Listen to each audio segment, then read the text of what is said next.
അപ്പൊ ഇന്ന് നേരം വെളുത്തിട്ട് ഒരു 5-5:30 മണി ആയിട്ടേ ഉള്ളൂ. അതെ. അപ്പോഴേക്ക് പെരിയ പട്ടണം പോകണം പറഞ്ഞിട്ടുണ്ട്. 5-5:30 മണിയാ ആയതപ്പ. എന്നിട്ട് ഇഞ്ചി വിട്ടിട്ടുണ്ടായി, കുറച്ച് ഇഞ്ചി ഇട്ടിട്ട് ബലമില്ല പറഞ്ഞിട്ട് അങ്ങനെ വിട്ടിട്ടുണ്ടായി. അത് ഇന്ന് പോയിട്ട് നോക്കാം പറഞ്ഞിട്ട് പോകുമ്പോൾ അത് ദിവസം മീറിപ്പോയതിനോ എന്തോ എല്ലാം കേട് വന്നു. വിലയില്ല പറഞ്ഞിട്ട് അങ്ങനെ വെച്ചിട്ടുണ്ട്. എപ്പോ വില കയറും നോക്കാം. അതെ, അതിപ്പോ നോക്കുമ്പോ ലേശം കേട് വന്നു.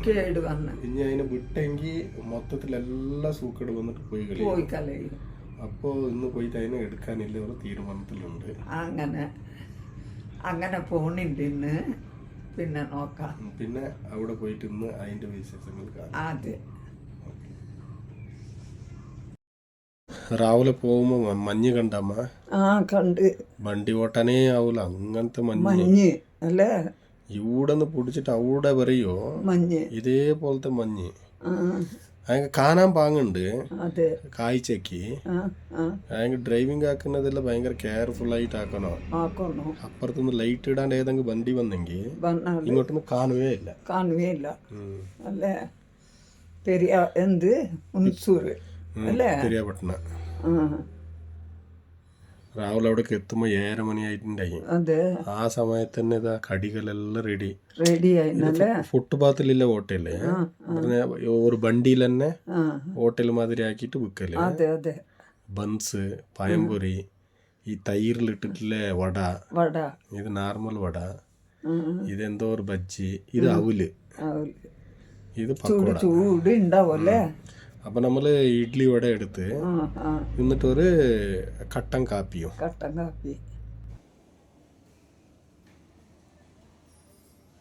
ഞാൻ ഇഞ്ചിയാക്കിയ തൊട്ടപ്പറമ്പത്തെ മുളക് ചെടി അതിന് ഒരു ചെടിയല്ല ഏക്കര കണക്കിൽ ഇവർ ആക്കിന്. പറഞ്ഞ ഇത് അവരുടെ ഒരു കച്ചവടം. കുറെ മുളകാക്കല് അതിന് വെക്കാക്കല്. കാണാൻ നല്ല പാങ്ങുണ്ടായി. അതിന്റെ കൂടെ ഇത് ക്യാബേജ്, ഇതും അത്ര തന്നെ. കണ്ണെത്താത്ത ദൂരം പറയോ ഇതിന്റെ കൃഷി തന്നെ. എന്ത് പാങ്ങുണ്ട് കാണാൻ. മത്തങ്ങ ഇത്. ഇത് മത്തങ്ങ, ഇതും അത്ര തന്നെ ഏക്കര കണക്കിലാക്കി വെച്ചിരുന്നു. ഇതന്നെ നമ്മളുടെ ഇഞ്ചിപ്പറമ്പ്.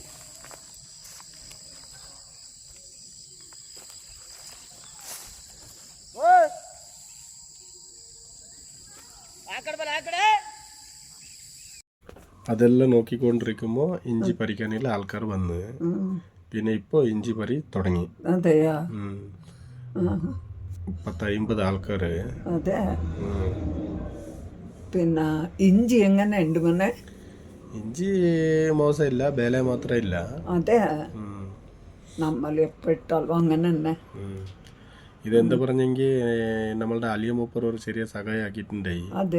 അതിനെ കൊണ്ട് നമ്മൾ ഈ പ്രാവശ്യം ഇഞ്ചി ഇട്ടിട്ട് നോക്കുമ്പോ യാരോ ആലോചിക്കാത്ത അങ്ങനത്തെ രീതിയില് അതിന്റെ വില പോയി. നമ്മൾ ഇടുമ്പോ ഒരു ചാക്ക് നെടാനില്ല ഇഞ്ചിക്ക് 6500 രൂപ ഉണ്ടായി. നമ്മൾ എടുക്കുന്ന സമയത്ത് 900 രൂപയ്ക്ക് എത്തി. ഇഞ്ചിയെല്ലാം പാങ്ങലേ വന്നു മാത്രം വില കുറഞ്ഞ ഇല്ലാണ്ടായി പോയി. അതെ, ഇഞ്ചി നല്ല സൈസും നല്ല കളറും വന്നു അല്ലേ. ഇപ്പൊ ഈ കൂലിക്കാർക്ക് വിളിച്ചിട്ട് എടുപ്പിച്ചവർക്ക് കൊടുക്കാൻ തന്നെ ഒന്നുമില്ല. കണക്ക് കൂട്ടി നോക്കുമ്പോ നമ്മൾ ആക്കിയതിൽ പാതി കയ്യിന്ന് പോയിന്. പണിയെടുത്ത കൂലി കൂടി കിട്ടിയിട്ടില്ല. ഭയങ്കര വിഷമത്തോട് വീട് വന്ന് ദൈവമുണ്ടല്ലോ അടുത്ത പ്രാവശ്യം. ഇതാ പെണ്ണുങ്ങൾ ക്ലീൻ ആക്കുന്നേ. അവരിപ്പോ ഇത് 2 വിധത്തിൽ കൊടുക്കോ. ഒന്ന് നമ്മൾ വാഷിംഗ് ആക്കിയിട്ട് കൊടുക്കോ, അത് അതിക്കൊരു വില. ഇത് പിന്നെ സൂക്കടെല്ലാം വന്ന കൊണ്ട് ഡ്രൈ കൊടുക്കല്. അപ്പൊ ഈ പെണ്ണുങ്ങൾ തന്നെ ഇതിനെ ക്ലീൻ ആക്കിയിട്ട് ചാക്കലെല്ലാം നിറച്ചിട്ട് പിന്നിട്ട് ട്രാക്ടർ വന്നിട്ട് എടുത്തിട്ട് പോകും. ക്ലീൻ ആക്കാൻ പെണ്ണുങ്ങളെ ശരിയപ്പാ. ആണുങ്ങൾ ഇങ്ങനെ ഇരുന്നിട്ടല്ല തട്ടി മുട്ടി വേര് പറിച്ച് നല്ല വൃത്തിയായിട്ടാക്കും പെണ്ണുങ്ങള്. പിന്നെ ആണുങ്ങൾ അതിനെല്ലാം തോണ്ടി കൊടുക്കും. മൊത്തത്തിൽ ഒരു 25 പെണ്ണുങ്ങളും 25 ആണുങ്ങളും. അതെ. ഇഞ്ചി നല്ല കളറും ഉണ്ടായി. എല്ലാം ക്ലീൻ ആക്കിയിട്ടായ എല്ലാം മൊത്തത്തിലായി. 50-60 ആളും ഒരു ദിവസം പണിക്ക് വന്നാല് അതാവൂലേ നേരാ. അവരെല്ലാം ക്ലീൻ ആക്കിയിട്ട് ചാക്കിൽ നിറച്ചിട്ട് കൊടുക്കുമല്ലേ. എന്നിട്ട് അതിനെ ഇതെല്ലാം ചാക്കാക്കിട്ട് വെച്ചിട്ടില്ലത്. അതെ അതെ. എല്ലാം ഇതിനെ വണ്ടി വരും, ട്രാക്ടർ വന്നിട്ട് അതിനെ വലിയ ലാരി വന്നിട്ട് എവിടെ നിന്നിട്ടുണ്ടാവും ആ സ്ഥലത്തിൽ കൊണ്ടുപോയിട്ട് ക്ലീൻ ആക്കിയിട്ട് ലോഡാക്കും. അതെ. ആണുങ്ങൾ പെണ്ണുങ്ങളെല്ലാം കൂടിയിട്ട് ഏറ്റിട്ട് വണ്ടിക്ക് കൊണ്ടിടും. അതാ കാണില്ലേ, തിന്നാന് പിടിക്കാനൊന്നും ഇല്ലല്ലേ, കൊട്ടല്.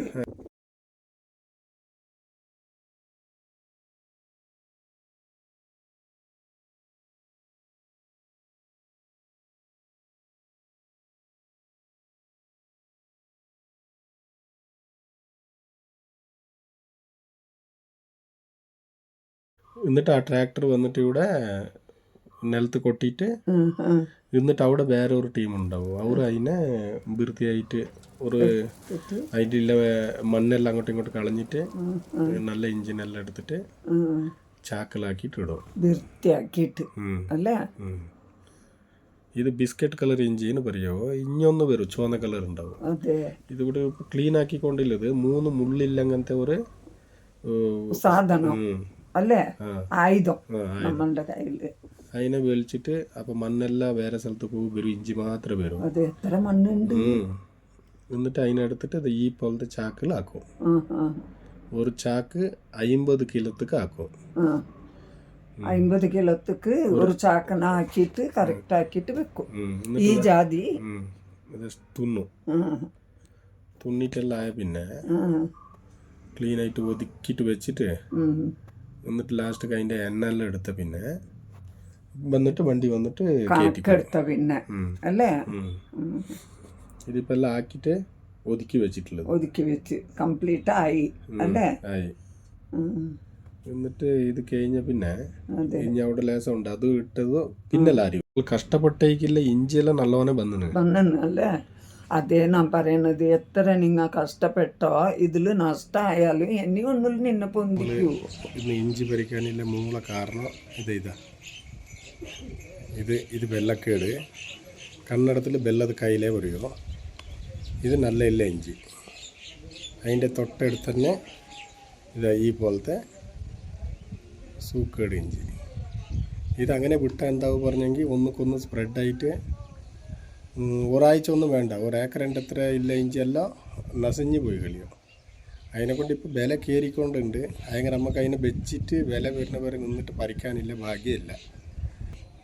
നോക്കുമ്പോൾ ഇതൊരു സൂക്കേട് വന്നിട്ട് എല്ലാത്തിനെയും പൊട്ടിയിട്ട് തകർത്തിയിട്ട് പോയി. ഇവർ തന്നെ എൻ്റെ പാർട്ട്ണർ അറിയാപ്പ കണ്ടു. അപ്പം എല്ലാം ചാക്കെല്ലാം റെഡിയാക്കിയിട്ട് ബാഗാക്കിയിട്ട് ഒതുക്കി വെച്ചതും വണ്ടി വന്ന് എന്നിട്ട് ആൾക്കാർ അതിനെ പൊന്തിച്ചിട്ട് എല്ലാം ലോഡിങ് എല്ലാം ആക്കി ഇഞ്ചിൻ്റെ പണി അവിടേക്ക് തീർന്നു. അപ്പം ഇനി അടുത്ത പ്രാവശ്യം നോക്കാം. ദൈവം സഹായിക്കും എന്തെങ്കിലും നമുക്ക് ആക്കാം. ഇപ്പൊ വിഷമിച്ചിട്ട് കാര്യമില്ല, പോയത് പോയി. അത് വിടൂല ദൈവം. നോക്കാം.